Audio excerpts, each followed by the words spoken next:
주님을 경외하는 자들이 이 자리에 모였습니다. 하나님, 우리는 세상 속에서 다른 많은 것들을 두려워하며 살지만 하지만 그 누구보다도 그 무엇보다도 우리 주님만이 경외 받으실 분이라는 것을 우리가 잊지 않고 주님을 경외하는 길로 가는 우리들 될 수 있게 주님 도와주시옵소서. 감사합니다. 예수님의 이름으로 기도드렸습니다. 마지막 심으로 기도한 시간 갖겠습니다. 기도하는 것은 하나님, 오늘도 우리가 주님의 높고 위대하심을 찬양하는 그런 우리들 될 수 있길 주님 구합니다. 주님, 우리는 세상 앞에 내가 연약해질 때, 세상 앞에 내가 아무것도 아닌 존재라는 것이 여겨지게 될 때 세상이 커 보이고 두려워 보이고, 그래서 하나님이 더욱더 작아 보일 때가 우리에게 찾아오게 됩니다. 하지만 주님, 우리가 그 상황 가운데 기억할 것은 우리 주님은 가장 크고 위대하신 분이라는 것을 우리가 그것을 기억하면서 우리 주님의 높고 위대하심을 찬양하는 우리들 되게 하여 주시옵소서. 우리가 가장 낮아지는 자리에서 우리 주님을 찬양하는 우리들 될 수 있기를 원합니다. 우리가 낮아지지만 우리 주님은 여전히 높고 위대하신 분이라는 것을 우리가 함께 찬양하며 오늘의 삶을 살아낼 수 있는 그 우리들 될 수 있게 도와주시옵소서. 같이 기도하겠습니다. 하나님, 우리가 주님을 온전히 경외하는 자들 될 수 있기를 구합니다. 주님, 우리는 세상의 두려움 앞에서 세상을 두려워하고 세상이 커 보이고, 그래서 우리 주님 또한 작아 보이게 될 때가 우리에게 찾아옵니다. 하지만 주님, 우리 주님께서는 가장 높으신 분이며 가장 위대하신 분이라는 것을 하나님, 우리가 그 지점에서 깨달아 아는 자들 되게 하여 주시옵소서. 그 자리에서 우리가 그것을 기억하며 우리 주님을 찬양할 수 있는 자들 되게 하여 주시옵소서. 주님, 우리에게는 찬양할 수 없을 만큼 나에게 괴로운 순간이 찾아오고, 찬양할 수 없을 만큼 내가 낮아지는 순간이 찾아오게 되겠지만, 하지만 그때가 우리 주님을 가장 위대하게 찬양할 수 있는, 위대한 주님을 찬양할 수 있는 그때라는 것을 우리가 기억하면서 우리 주님을 찬양하는 길로, 예배하는 길로 나아가는 우리들 될 수 있게 해 주시옵소서. 우리가 부름받은 이유는 우리 주님을 예배하기 위함임을 우리가 그것을 낮아진 가운데 기억하는 우리들 될 수 있기를 구합니다. 주님, 우리가 세상을 두려워하는 것이 아니라 주님을 경외하는 길로 나아가는 그런 우리들 될 수 있게 도와주시옵소서. 우리 주님을 경외할 때에 그곳에 모든 지혜와 모든 삶이 있음을, 삶의 모든 기쁨과 평안이 그곳에 있음을 주님, 우리가 주님을 경외하면서 그것을 배워나가는 성도들 될 수 있도록 도와주시옵소서. 주님, 오늘도 우리가 다른 것들을 두려워하며 살고 있었다면 주님, 우리가 주님을 경외하는 길로 나아갈 수 있도록 우리의 길을 인도하여 주시고 이끌어 주시옵소서. 감사합니다. 주님, 예수님의 이름으로 기도드렸습니다. 아멘. 오늘은 시편 111편 말씀입니다. 시편 111편 1절부터 10절까지 같이 교독해서 보겠습니다. 할렐루야. 내가 정직한 자들의 모임과 회중 가운데에서 전심으로 여호와께 감사하리로다.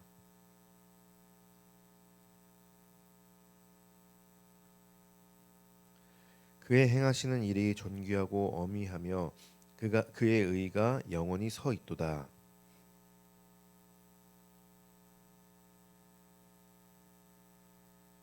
여호와께서 자기를 경외하는 자들에게 양식을 주시며 그의 언약을 영원히 기억하시리로다.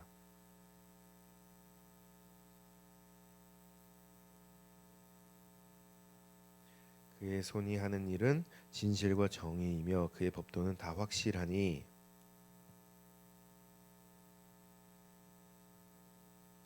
여호와께서 그의 백성을 속량하시며 그의 언약을 영원히 세우셨으니 그의 이름이 거룩하고 지존하시도다.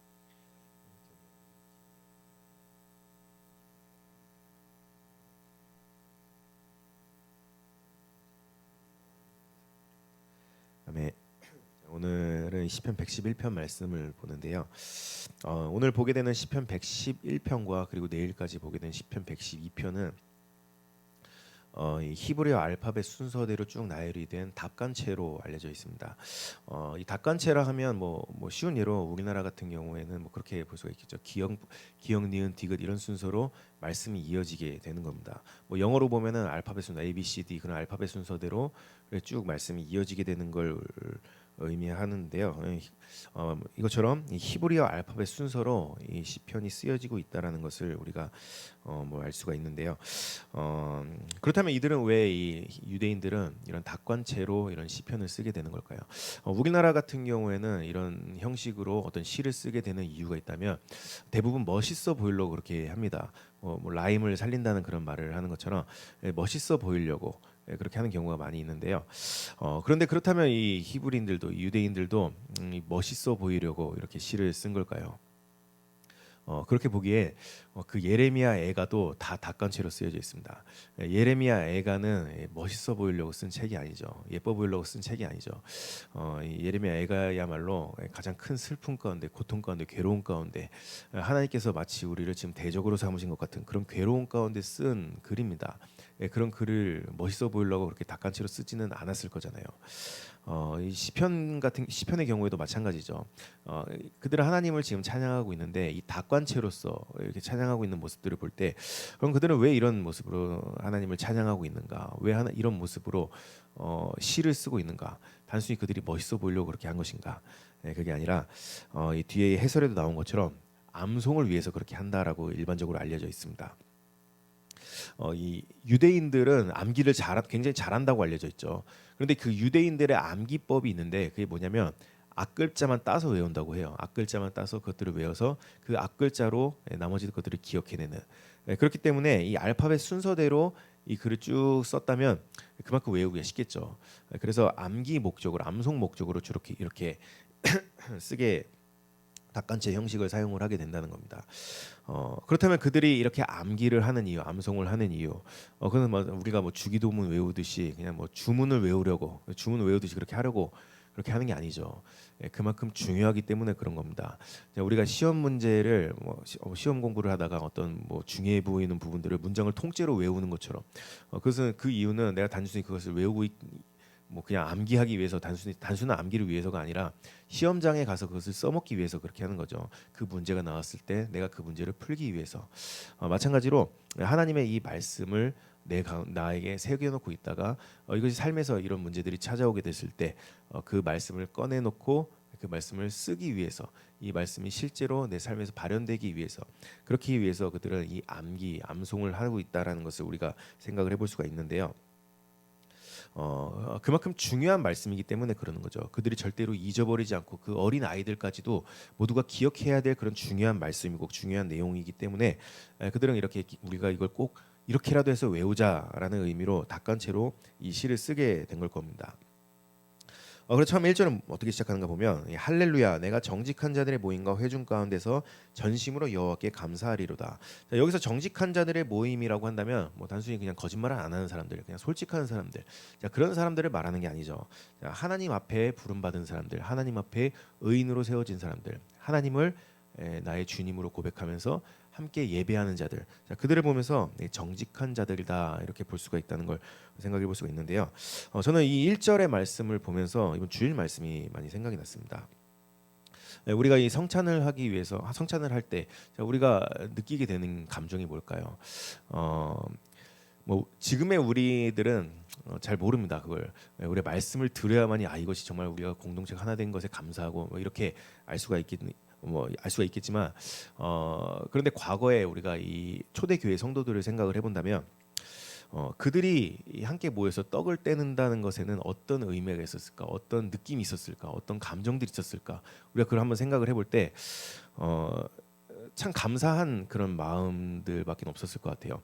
그들은 그냥 우리처럼 그냥 오늘 주일이네, 예배 가야겠다 준비하고 그렇게 교회 가고, 그런 느낌으로 교회를 가는 게 아니었겠죠. 어떤 사람들은 죽음을 각오하고 그 예배에 갑니다. 오늘의 예배가 마지막 예배가 될 수도 있어요. 그리고 그건 초대교회뿐만이 아니라 오늘날에도 전 세계 수많은 핍박받는 성도들은 오늘날에도 그렇게 예배를 드리고 있죠. 그런데 그런 그들이 함께 모여서 드리고 있는 이 예배 가운데 누군가는 오늘의 예배가 마지막이 될 수도 있습니다. 그런데 그곳에서 함께 떡을 나누고 있다는 것, 이것이 얼마나 감격스러운 일일까를 생각을 해볼 때 우리가 이 1절의 말씀이 어떤 의미였을까를 한번 잘 새겨볼 수가 있을 것 같습니다. 이 시편 111편은 언제 쓰여졌는가를 우리가 찾아보면 어떤 분들은 뭐 이게 다윗 시대 때 쓰여진 분들이라 일부는 그렇게 말을 하는 경우들도 있는데 대부분의 경우에는 이 포로 귀환 이후에 쓰여졌다고 알려져 있습니다. 그럼 포로 귀환 이후에 그들이 함께 모여서 예배드리는 그 감정이 어땠을까 우리가 생각을 해본다면 이미 나라는 한번 망했었죠. 성전도 다 파괴가 됐었죠. 하지만 하나님께서 예레미야에게 말씀하신 것처럼 70년 만에 그들이 다시 그곳에 돌아오게 됐고 그곳에 성전이 쌓아지게 됐고 그곳에서 함께 예배드리고 있는 그 모습, 이것이 그들에게는 얼마나 감격스러운 일이었을까를 생각을 해볼 때 이것은 모두가 하나님의 은혜구나. 그래서 함께 모인 자들이 하나님을 예배하고 있는 이 감격이 이 예배의 감격이 그들이 정말로 기억해야 될 바로 예배의 정신이구나라는 것을 우리가 여기서 생각을 해볼 수가 있을 겁니다. 그리고 그 뒤에 보시면 여호와께서 행하신 일이 크시오니 이를 즐거워하는 자들이 다 기리는도다. 그의 행하시는 일이 존귀하고 어미하며 그의 의가 영원히 서 있도다. 그리고 4절에 보시면 그의 기적을 사람이 기억하게 하셨으니 여호와는 은혜로우시고 자비로우시다. 하나님께서 일을 행하시고 기적을 행하시는 이유, 그것은 4절에 말한 것처럼 사람이 기억하게 하시기 위해서다라는 겁니다. 하나님께서 우리에게 기적을 베푸신, 우리 삶에도 기적을 베푸시는 이유가 마찬가지로 사람이 기억하게 하시기 위해서, 우리가 기억하게 하시기 위해서. 그런데 그 뒤에 에세이에 나온 것처럼 우리는 그런 기적들을 잘 잊어버리죠. 영적 건방증이라고 그렇게 나와 있던데, 우리는 잘 잊어버립니다. 저도 그 하나님께서 제 삶에 많은 기적들을 행하셨다는 것은 알지만 그래서 잊어버릴 때가 많이 있습니다. 어떤 두려운 현실들을 만나게 될 때 분명 과거에는 하나님께서 나를 붙들고 계셨다는 그런 믿음이 있었던 것 같은데 어떤 두려운 현실들을 만나게 될 때 하나님이 더 이상은 나를 가까이 하지 않으시는 것 같고, 하나님 더 이상 내 편이 아신 것 같고, 오히려 지금 나를 왠지 미워하시는 것 같은 그런 마음이 들기도 하고, 하나님이 더 이상 나와 함께 하신다고 느껴지지 않게 될 때, 그런 어떤 막막한 현실을, 두려운 현실을 마주하게 될 때, 그때가 될 때 많이 괴롭죠, 많이 절망스럽죠. 그런데 저는 그때가 될 때 가장 먼저 기억하려고 하는 게 있는데, 그게 뭐냐면 과거에 하나님께서 저에게 행하셨던 기적들을 기억을 하려고 합니다.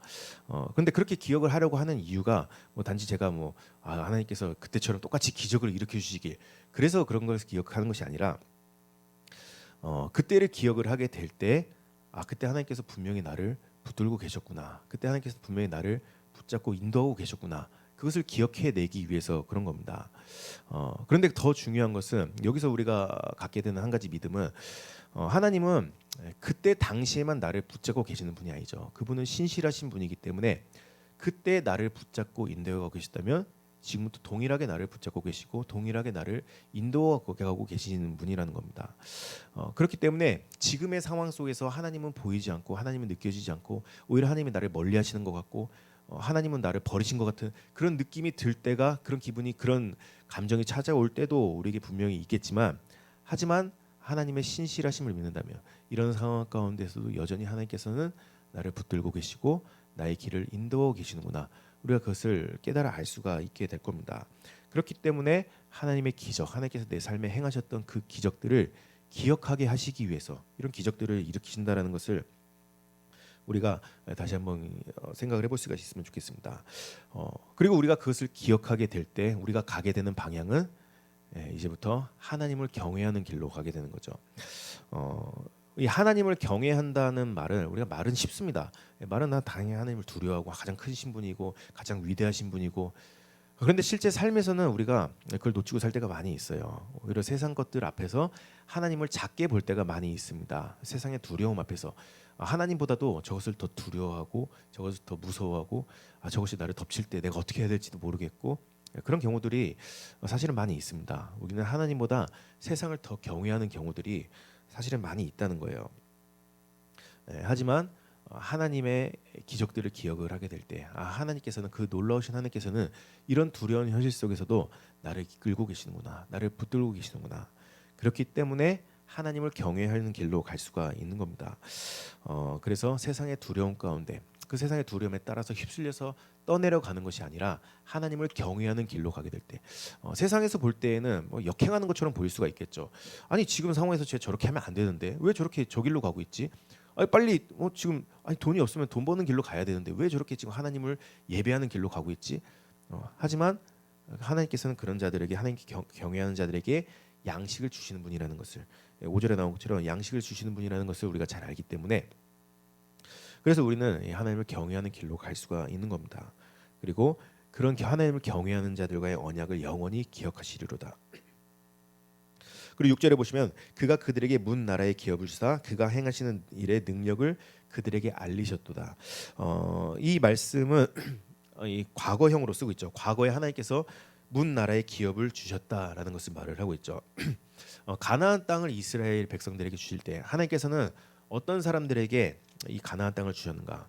마찬가지로 하나님을 경외하는 자들이었죠.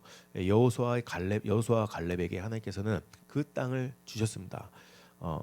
이 10명의 정탐꾼들은 하나님의 말씀이 있었지만 그 말씀을 그 현실, 그 두려운 현실 너머로 보고 있었습니다.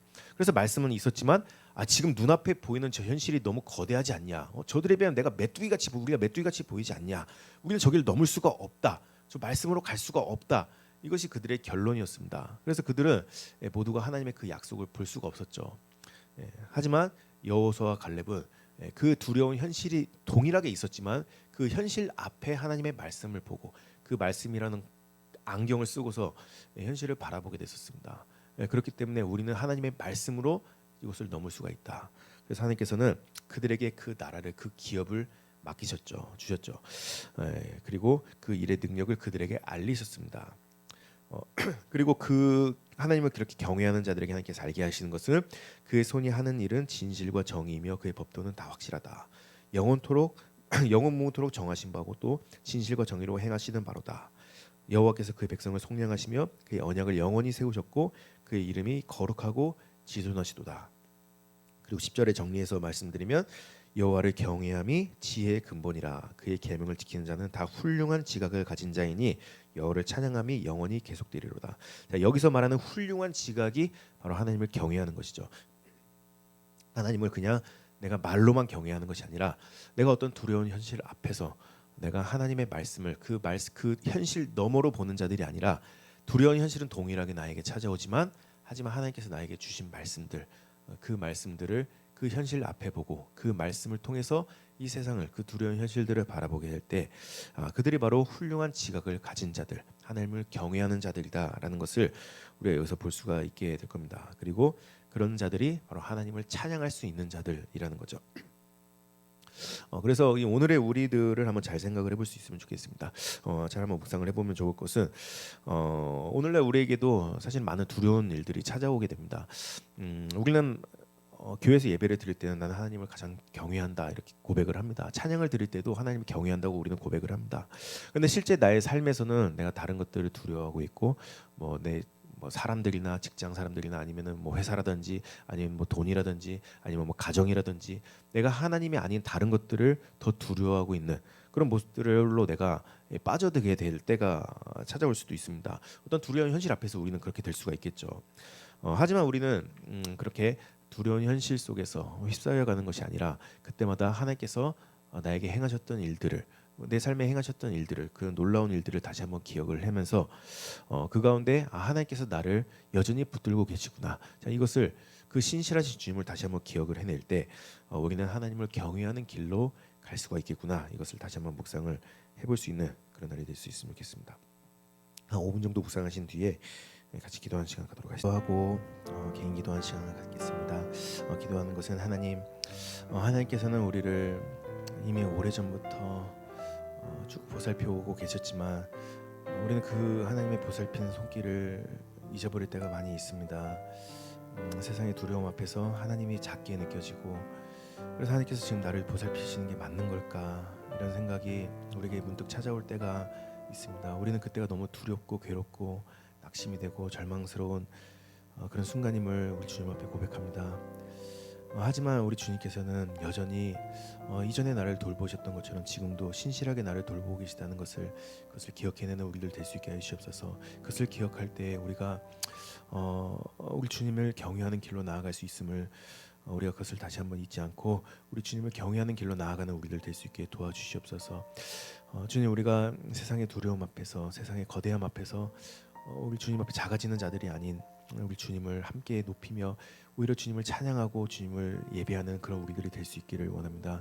주님을 예배할 때에 주님을 경외하는 기쁨이 우리 안에 피어 올라올 수 있도록 우리 길을 주님을 경외하는 길로 인도하여 주시기를 주님 간절히 구합니다. 우리 같이 기도하겠습니다. 하나님, 오늘도 우리가 주님께 간절히 구하는 것은 우리 주님을 경외하는 길로 나아가는 그런 우리들 될 수 있게 하여 주시옵소서.